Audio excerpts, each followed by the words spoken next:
Boa tarde. Nós somos alunos do segundo período de enfermagem da Faculdade FATRA e hoje a gente está aqui numa roda de conversa, né, para poder concretizar o nosso projeto, o trabalho de extensão com o tema de síndromes cromossômicas, né, alterações genéticas. E a gente trouxe a mãe Aline, que vai conversar um pouquinho com a gente sobre os desafios aí que ela encontrou no caminho. Ela é mãe da Liz, que tem síndrome de Down, que é uma alteração cromossômica, e que ela vai falar pra gente um pouquinho aí sobre os desafios, né, que foi quando recebeu a notícia, como, né, e tudo. Meu nome é Suelen, prazer, seja muito bem-vinda, tá? Sinta-se à vontade para falar com a gente sobre a sua experiência, sobre a Liz e sobre a sua outra filha também. O meu nome é Beatriz, a gente vai fazer algumas perguntas e você pode ficar à vontade de falar qualquer assunto, falar da pequena Liz. Certinho. Então, assim, em qual momento da gestação você descobriu que ia ter uma filha com síndrome de Down ou foi só depois do parto? Então, a gente fez o pré-natal e nenhum exame deu nenhuma alteração, nem os ecos cardíacos, nem morfológico, nenhum. Mas a gente só descobriu no ato do nascimento. Ela veio de 35 semanas, ela nasceu um pouquinho antes, porque eu tenho útero bicórneo e septado. Então, meu útero em formato de coração, minhas gestações todas são antecipadas mesmo. Então, estava dentro do normal. E quando ela nasceu, que a gente descobriu, bem no ato do nascimento mesmo. Certo. E aí, quem te deu a notícia, assim, foi uma equipe multidisciplinar ou não? Então, não. Foi, na hora que ela nasceu, eu tive no Madrecor, e foi a médica de plantão que atendeu, que fez o meu parto, por opção minha, porque eu gostei muito do atendimento dela e preferi continuar. E foi com toda a equipe que estava de plantão, inclusive com a pediatra. E depois que ela nasceu, na hora que ela nasceu, eu olhei para ela e vi alguma coisa diferente. Sabe quando você olha e fala assim, tem alguma coisa diferente. E ela pegou, a médica e meu esposo foi para uma outra salinha. Aí chegou nessa salinha, ela começou a conversar, e eu lá prestando atenção. E a ginecologista terminando o procedimento da cesárea. E ela falou, porque é só morfológico, não sei o quê. Aí eu ficava, morfológico não, desculpa, o cariótipo, que para comprovar. Aí eu ficava lá assim, gente, mas o que é cariótipo? O que é cariótipo? Ficava tentando lembrar.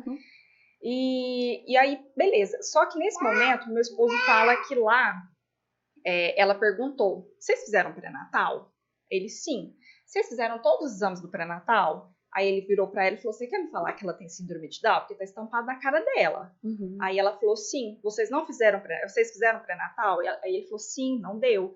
Aí ela perguntou, eu falo ou você fala? Só que ele pensou que ela iria me falar no parto, depois que terminasse o procedimento. E ele falou, não, pode falar. Aí ela veio, colocou a Liz no peito, tirou foto.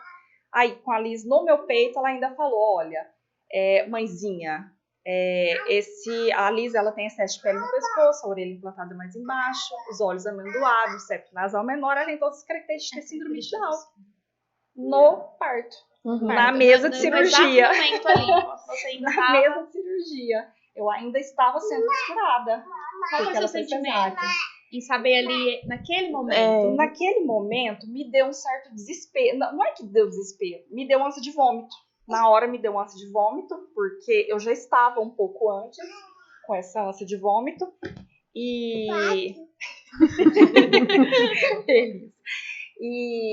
antes mesmo, na hora da anestesia, já me começou, porque foi muito alta, então assim, já estava com ânsia. E depois que ela me deu a notícia, eu continuei com essa ânsia.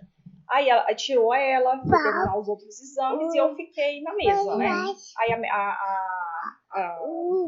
a médica, a anestesista deu medicamento pro vômito e tal. E eu fiquei lá, né? Tipo assim, eu acho que eu tinha caído a ficha ainda. Tava tentando Você tá cantando, Liz? Aí eu fui pro quarto, nesse momento a médica falou comigo, ela falou, olha, calma, né? Tem que ter calma, vamos esperar o exame primeiro. As enfermeiras que estavam no parto também extremamente... Eu vou te pôr no chão, menina. Extremamente humana, sabe? Tipo, tentando, não, calma, fica em paz, fica tranquila, né, calma. Aí eu já saí de lá, já fui pro quarto. Aí eu fui pro quarto, eu fiquei até meu esposo voltar, eu fiquei sozinha. E como que fala? E ele... Ah, não. Pode deixar ela. Desce, então. Não, ela quer um colo. Espera. Aí ela pegou e eu fui pro quarto. Aí nesse momento, sozinha no quarto, eu entrei em desespero. Nesse momento no quarto, eu fiquei pensando, meu Deus do céu, e agora minha vida acabou. Esse é o sentimento. Esse é o desespero. Falava, minha vida acabou, e agora? Meu esposo voltou, né? Falou, olha, a lista de glicemia baixa, ela vai ter que ficar na UTI pra tomar soro com glicose, mas ela tá bem. Aí eu falei, e agora, o que nós vamos fazer da vida? E minha vida acabou. Ele virou pra mim e falou assim, a Aline não tinha família melhor pra ela vir e não tinha mãe melhor, porque você sabe o que você tem que fazer. Porque eu sou formada em educação física e a minha pós-graduação é em educação especial, antes mesmo dela nascer. E eu já tinha experiência com crianças com síndrome de Down. Então, assim, não é um mundo totalmente desconhecido. O ato de ser bebê, sim. Porque as crianças que eu... Ela quer cantar uma música pra gente. Eu atendia era maiores. Mas já sabia mais ou menos o que tinha de fazer. Então, aí eu falei, realmente. Aí, sabe quando se acalma o coração? Então tá. Então, já que é assim... Lá mesmo no quarto. Lá mesmo no quarto. O meu maior desespero e vontade era de chegar logo 10 horas da manhã pra ir pra UTI. Porque como ela ficou, tinha horário, né? E ela nasceu de madrugada. Aí, na hora que deu 10 horas da manhã, a gente foi pra UTI, chegou lá e, assim, todo mundo perguntava, ela, será que ela tem? Gente, ela tem. Tá no rostinho dela, tá? É visível a síndrome de Down, porque ela nasceu com os fenótipos bem visíveis. Só um momento, filha. Não pode.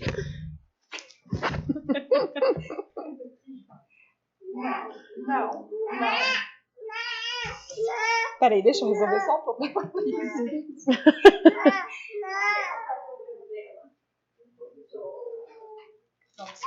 Pra ela aqui, ó. Tudo resolvido. Vai sujar um pouquinho aqui, calma, filha. Aí assim, a gente chegou na UTI, eu já sabia, porque não tem como você fugir disso. Aí todo mundo falava, nossa, mas você já fala que ela tem síndrome de Down, porque o cariótipo demora em média de 40 dias. Mas, a gente já falava que ela tinha síndrome de Down, porque não tinha como esconder e por que esconder. Quando ela nasceu numa sexta, de quinta para sexta, a psicóloga do hospital só estaria na segunda-feira. Então passou sexta, passou sábado, passou domingo. Aí segunda-feira ela foi conversar com a gente. E na hora que ela foi conversar com a gente já tava, tranquilo, né? E ela questionou a gente o tempo todo, dos 17 dias que a Alice ficou internada, do porquê que a gente já tinha aceitado. Porque é fora do normal, né? Geralmente costuma ter um prazo maior para aceitação. Porque a gente não se prepara para esse momento. A gente pensa, o filho vai nascer de outra maneira, tem uma certa característica, ainda mais que você já tem uma outra filha, né? Sim. Então você já tinha mais ou menos uma noção. Realmente o prazo que vocês conseguiram aceitar é surpreendente. E assim, a gente foi questionado por isso, sabe? Do porquê. Não sei te falar o porquê. Eu sei que eu falo pro meu esposo hoje. A fala dele pra mim, no momento que eu estava dentro do quarto em desespero, ele me tirou do luto, né? Porque quando você tem um filho com deficiência, você passa pelo luto. O luto pra uns dura meses, anos, e outros pra mim foi rápido. Pra mim foi super rápido. Então, assim, pra mim, né, não sei se vocês vão fazer pergunta, mas pra mim o meu objetivo, desde quando ela nasceu, é que ela seja uma pessoa autônoma. Tenha independência, não crio ela numa bolha. Pra mim, desde quando ela nasceu, ela tinha em média de 3 dias, eu mais meu esposo, a gente tava conversando, falando, porque quando a Alice crescer, a questão do namoro, né, ele olhou pra mim e falou assim, mas ela tem 3 dias, você já tá falando disso? O que tem, gente? É uma criança, ela vai crescer. Então, assim, eu tenho um processo de aceitação e a gente teve um processo de aceitação diferente. Eu agradeço, sabe? Foi muito... E eu agradeço a Deus por não ficar sabendo antes. Porque eu acho que se eu ficasse sabendo durante a gestação, eu ia ficar sofrendo por antecipação.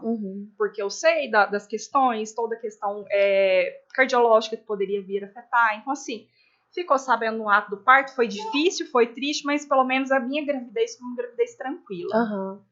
Isso foi muito bom. Aline, em relação à família, a sua família, a família do seu esposo, para contar a notícia, todo mundo aceitou muito bem também? Aceitou. A minha irmã, eu falo que a minha irmã chorou mais do que eu. Ela entrou em desespero depois de um tempo que ela foi me falar. Todo mundo assustou muito. Foi um susto, né? Foi um baque para todo mundo. Até uma prima minha me ligou e eu de boa. Eu tava lá no hospital, falei, não, nasceu, né? Nasceu com síndrome de Down. E aí, o que eu vou fazer? não vou fazer mais nada. Aí ela, nossa, mas você já aceitou? Então, assim, eles tiveram um processo de aceitação mais doloroso, mas ninguém falava nada. Hoje em dia que se fala, que sofreu um pouquinho, que achou ruim, que chorou. Mas, assim, eu não sofri não, sabe? Sofri nessas primeiras horas. Sim. Mas depois, fazer o quê? Não vou. Não adianta, gente. É genético. É genético. Não tem como mudar. Não tem como mudar, né? E como que é, assim, sua rotina com ela? Tem alguma coisa, assim, que você acha que mudou em relação da outra filha, que é mais velha, né? A rotina da Lisa ela me demanda, principalmente nesses primeiros anos de vida, mais tempo. Ela faz terapia de segunda a sexta. Então, todos os dias ela tem terapia. Agora ela tá afastada porque ela fez a cirurgia de adenoide e amígdala. Então, faz 2 semanas que nós estamos descansando, né? Inclusive eu. Mas ela faz terapia de segunda a sexta. Faz físio, faz fono, TO, psicomotricidade. Ela participa da PAI, ela participa da UFA, ela faz fono e TO particular. Então, assim, a rotina dela é bem pesada. Bem pesada, mas é o que ela precisa no momento. Então, assim, e esse ano também foi para a escola.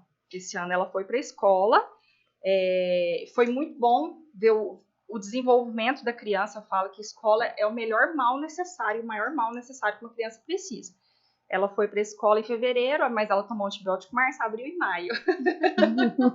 Normal. Porque aí ela tava foi dando sinusite por causa da adenoide, então descobrimos depois. Mas ela foi para a escola na segunda, na terça-feira ela já estava na posição de engatinhar, no sábado ela já estava engatinhando, sendo que ela pelejando até março até fevereiro para ela engatinhar, ela não queria engatinhar, foi para a escola um dia, no outro dia ela estava engatinhando. E a escola, assim, você acha que tem suporte? Tem muito suporte. Ela estuda na rede pública? Municipal. Ela estuda na rede municipal. Na sala dela tem outra criança que tem deficiência também. Um diferencial dela, que eu vejo, eu enquanto professora também, né? Porque eu também sou professora de AE, e as professoras também falam, ela tem um desenvolvimento cognitivo muito bom. Então, ela sabe o nome dela. Então, ela participa das atividades pedagógicas, que essa é a minha maior preocupação. Então, assim, a questão de participar e fazer as atividades pedagógicas dentro de sala. Então, ela tem todo um desenvolvimento cognitivo muito bom, comparando até com alguns colegas da sala que não têm deficiência. Porque esses 2 anos de pandemia afetou bastante. E atrasou bastante o desenvolvimento das crianças, e ela não parou. Mesmo com a pandemia, parou lá em março de 2020, voltou em agosto e nunca mais parou. Então, assim, as terapias dela, ela continuou o desenvolvimento normal, mesmo com a pandemia. Você teve apoio da rede pública quando ela foi para casa, depois que você recebeu a alta? Sim, eu tive ela na rede particular porque eu tinha convênio na época. Depois a gente ficou sem o convênio. E eu falo para vocês, tipo assim, atualmente, para a Liz, o melhor atendimento que ela recebeu é no BSF próximo da minha casa. Nenhum médico particular, não, minto. O cardiologista é muito bom, é muito atento. Mas eu já fui em pediatra, que eu parei de ir, que a pediatra, no tempo que ela pegou Covid, me mandou, nem quis fazer exame, me mandou, falou assim, daqui 3 dias você me manda mensagem. O médico do BSF me ligou por 14 dias. Todos os dias para saber dela. Vou fazer um acompanhamento. Então, assim, a puericultura dela não durou 1 ano. A puericultura dela durou 2 anos. 2 anos ele ficou vendo ela todos os meses. Depois de 2 anos, vê a cada 3. Então, assim, é super atento. Uma coisa que é direito da pessoa com deficiência é ser atendido com prioridade nos atendimentos, né? Você vai no hospital. Eu não brigo muito com isso, não. Você chega, tem 2, 3, eu espero. No BSF é o único lugar que eu nunca precisei de falar um ar. Mas se se eu chego lá, tem 2 criancinhas, na hora do atendimento, quem chama primeiro é a Alice. Então, assim, ela tem um atendimento, um suporte do BSF espetacular. O médico de lá também é maravilhoso. É maravilhoso, sabe? É médico da família mesmo. E é muito bom. Então, você acredita, assim, que de um modo geral, os profissionais da saúde, por exemplo, estão preparados? Em partes, né? Alguns sim. Infelizmente, alguns médicos, eles acham que são seres superiores, né? Igual a médica que deu notícia no ato do parto. Mas uma boa parte, sim. Tem uns médicos que têm umas ideias bem retrógradas, sabe? Fui num médico até da rede pública, um otorrino. Aí ele virou pra mim e falou assim, então, mãe, você sabe que ela tem uma idade normal e uma idade mental, né? Eu olhei pra ele e falei, hã? Aí eu não quis nem estender assunto, falei, nunca mais nem voltei. Não voltei, eu falei, não, é coisa que eu não compartilho do mesmo pensamento, eu prefiro nunca mais nem voltar, sabe? Mas na rede pública eu vejo que ela tem um suporte bom. Melhor. Na questão educacional, ela também tem um suporte muito bom. Eu antes mesmo de ter ela, eu já achava interessante o suporte que a criança tem, a criança com deficiência tem na rede pública, né? Principalmente municipal. Então, assim, ela está na rede municipal e eu não tenho nem interesse de tirá-la. Aline, tem algum ponto a melhorar, tanto no atendimento na escolar, ou seja na saúde, na área da saúde? Então, não sei te falar bem, sabe? É difícil pensar sobre isso. Mas eu acho que a questão da infantilização, de achar que uma pessoa que tem deficiência não tem capacidade. Então, assim, infelizmente, algumas pessoas ainda têm essa pensamento, sabe?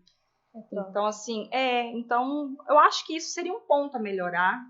Na educação também tem muito isso, principalmente no ensino fundamental dos maiores, eles acham que o aluno com deficiência não é da escola, é de um profissional de apoio.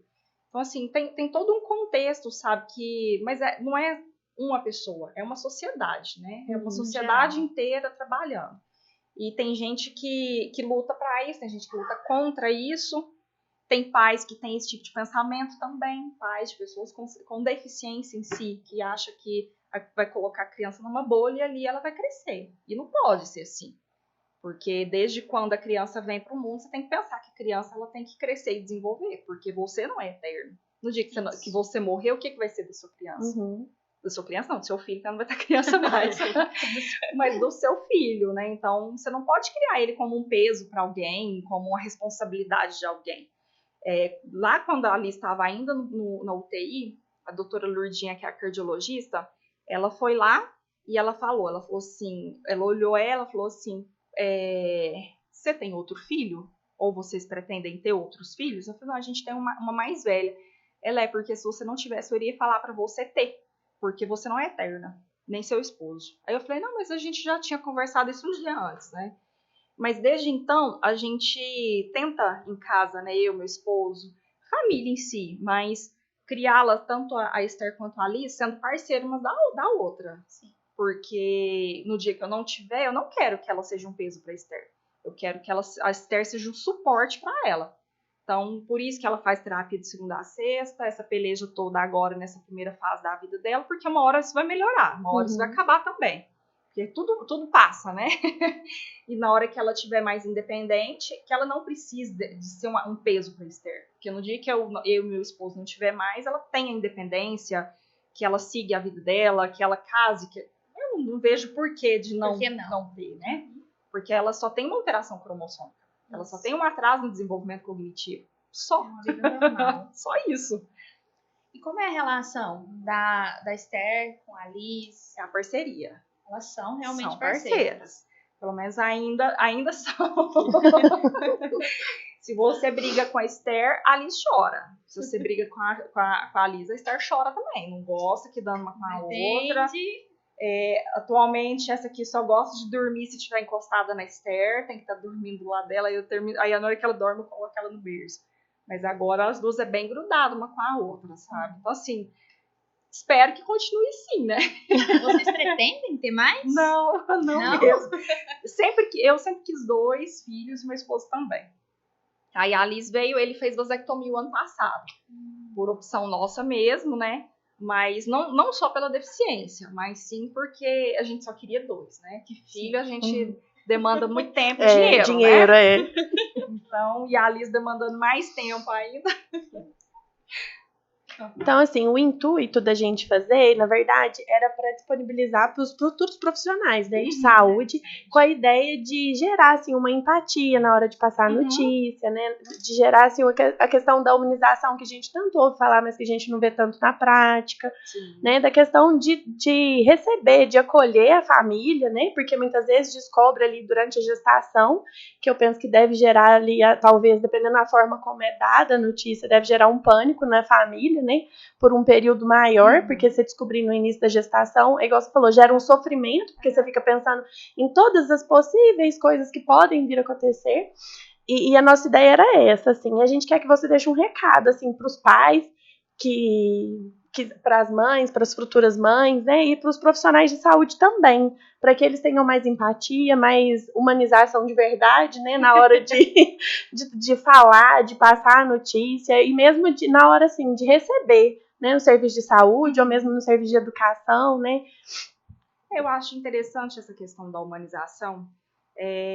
Infelizmente, eu não tive, né?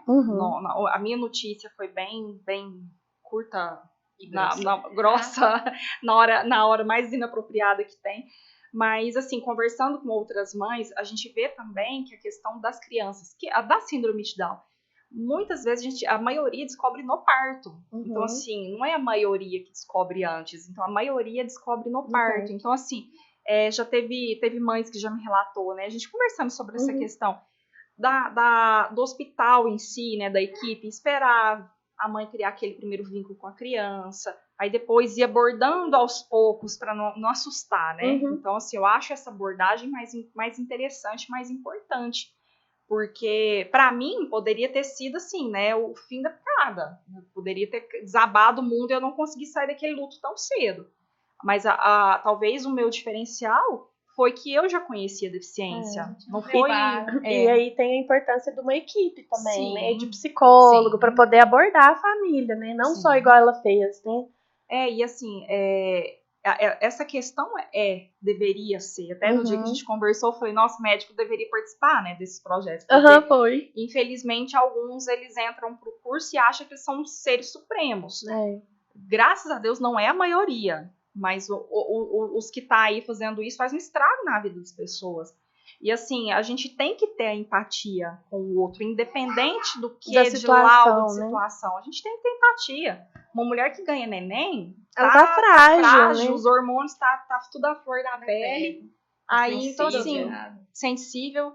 Aí você vem com um laudo desse, ou você vem com uma outra notícia. Então assim, tem que ter, né? Eu acho que a área, nessa questão desse primeiro momento, que é a área da saúde, que já não é fácil, tinha que ter uma equipe, sabe? Porque quando a criança nasce com uma deficiência mais visível, igual a síndrome de Down, você vê, né?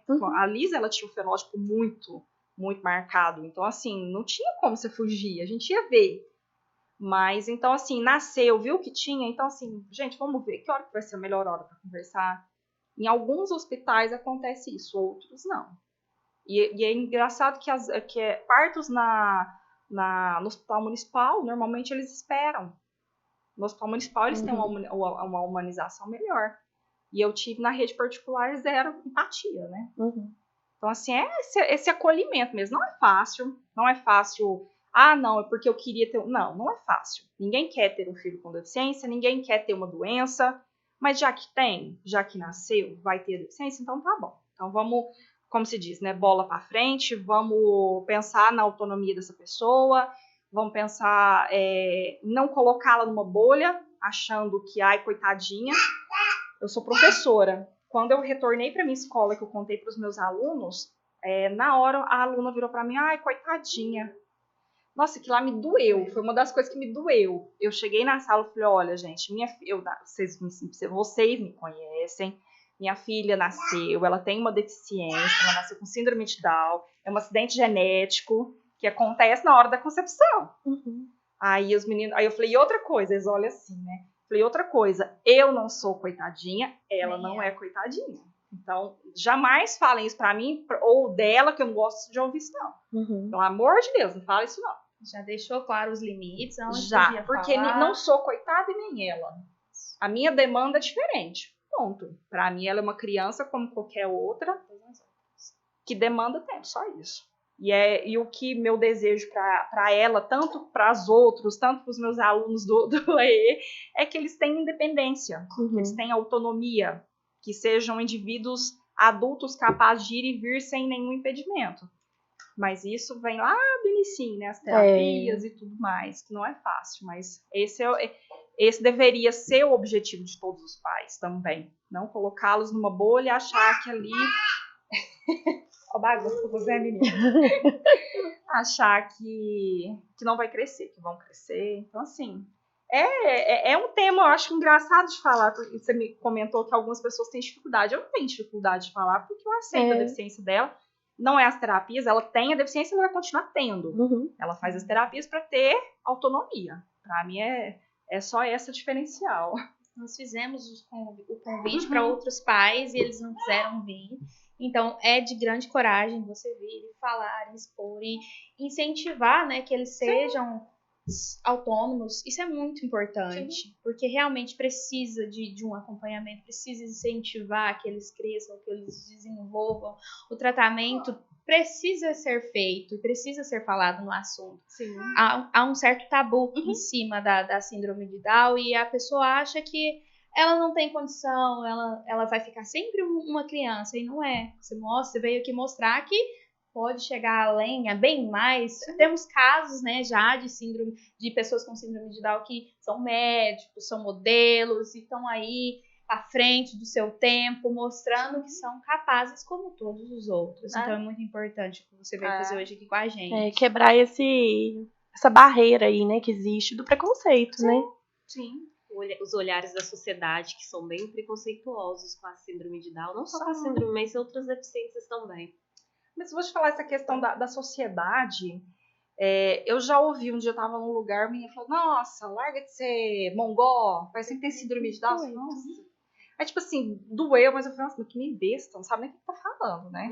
Então, assim, a falta de conhecimento, falta né? de conhecimento, capacitismo, né? Fazer esse tipo de brincadeira.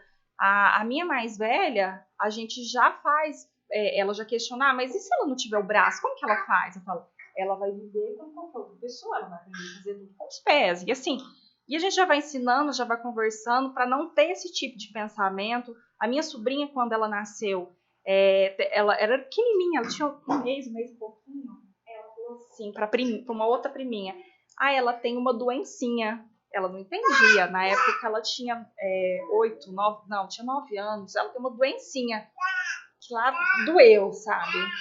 Aí depois eu sentei com ela, acabou. Sentei com ela e falei assim, olha, ela não tem doencinha. Ela tem uma deficiência. É diferente.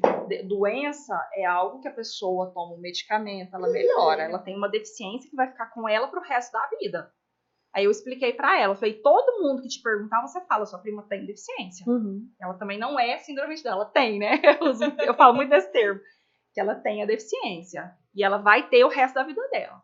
Então tá bom. Então assim, a partir disso, você também vai trabalhando dentro da própria família, esses pensamentos. Mas aí com isso, você tem que estudar, você tem que ter tempo, você também não pode ficar dolorida com cada coisa que você ouve, sabe? Porque do mesmo jeito que fala pra um, fala pra uma criança sem deficiência. Então, assim, você não pode criar também blindado demais, não vai ouvir. Não, gente, assim, pronto, sabe?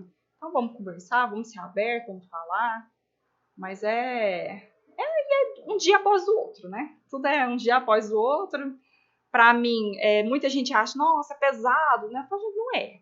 Não é. Pra mim não tá sendo, então tá ótimo. Eu que sou a mãe, eu tô cuidando, eu tô tranquilo. Então tá ótimo, não vou reclamar não. Então, descansa. Eu falo até pra TO dela. Teve um dia que eu acordei de manhã, eu falei, será até quando, né? Que ela faz terapia todos os dias, em média de 7h30 da manhã. Aí eu acordei de manhã cansada. Falei, nossa, até quando? Falei, até quando ela precisava, bora levantar. Então, às vezes você levanta, vai agir, né? Vou ficar sofrendo, martirizando isso. Não, gente, bora pra frente. Isso. Então é isso. Obrigada, viu, Aline? A gente quer te agradecer pelo carinho, pelo tempo que você disponibilizou de vir aqui para poder a gente estar dando continuidade no nosso projeto. E muito obrigada mesmo, de coração, viu, pela disponibilidade. Foi muito bom te conhecer. Obrigada. Precisando, estou à disposição. Qualquer coisa que precisar. E foi um prazer conhecer a Alice. Alice é linda. Principalmente a Alice. Essa comilona. Que comeu todos os biscoitos. Você viu que ela ficou quieta, né? Era fome. Ela anda assim. Como ela fez a cirurgia, ela ficou 8 dias comendo assim. Teve dia que ela tomou um Danone no dia. Nossa. Teve dia que ela comeu uma banana. Então, assim. Mãe, isso é muito ruim. Nossa, a gente vai entrando em desespero. Aí agora eu acho que ela tá no processo. Ela ainda está no processo, tem uma semana, né? Que ela melhorou.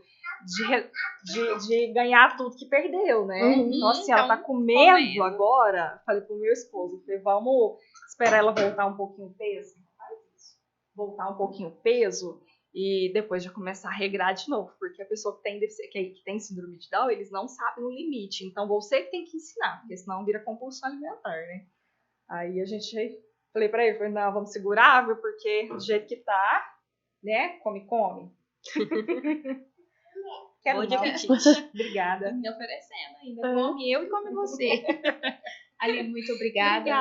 Obrigada por passar pra gente seu conhecimento, a sua história.